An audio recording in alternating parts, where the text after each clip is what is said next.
तो जय जगन्नाथ सांग मैंने समस्त को मोर प्रणाम। तो कार्तिक मास स्पेशल गोटे पोटल कर्मर भिडटे करवा से पुणी बिना पियाज रसुण घरे जहाँ भी छोट मोट आइटम्स हुए मु मोर दर्शक मानक कैप्चर करनेउछि। तो आपण मानकर सपोर्ट बहुत मात्रा रे दरकार। वीडियो को शेष पर्यंत देखंतु, आदौ स्किप करंतु नहीं। आउ जदि वीडियोटी भल लगुछि तबे लाइक एवं सब्सक्राइब करने को आदौ भी भूलिबेनी। सजेशन मध्य दियंतु केउ रेसिपी करिवे केमिति कोन। तो हाँ बेसी बकबक हो सारे। तो चलतु रेसिपी आड़ को जीवा।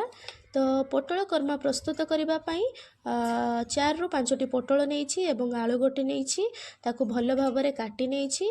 आज्ञा हाँ ये कही रखी जेहेतु आम पोटल गोटा ऐड करुचे तो तार तल और ऊपर पार्ट को भल भाव में कटिस लगेदेव अपोजिट साइड रू, जहाँफल मसला पानीटा पोटल भितर को जीव।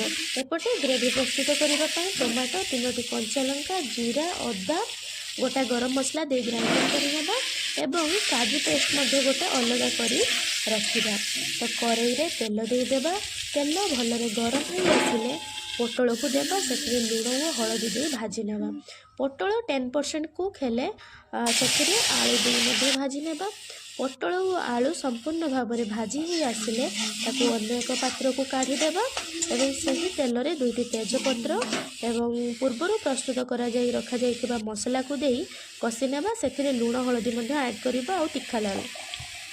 तो से मसलाटा आमर कषि ही आसिले काजू पेस्ट ऐड करबा। काजू पेस्ट को दे भल भाव में कषि नेबा। देन भजा जाई रखा जाइथिबा पोटल और आलू को दे कषि नेबा एवं सिझिबा पई आवश्यक अनुसार पानी दे देबा। मसला पानी भलरे फुटी आसी मरी आसिले से ऐड करबा टिके गरम मसला। तो ग्रेवीटा पूरा थिकी आसिले ओल्हे नेबा। एठी रेडी थिला पोटल कर्मा, पूरा भोजी स्टाइल रही टेस्ट थिला। स्मेल भी बोधे बढ़िया थिला।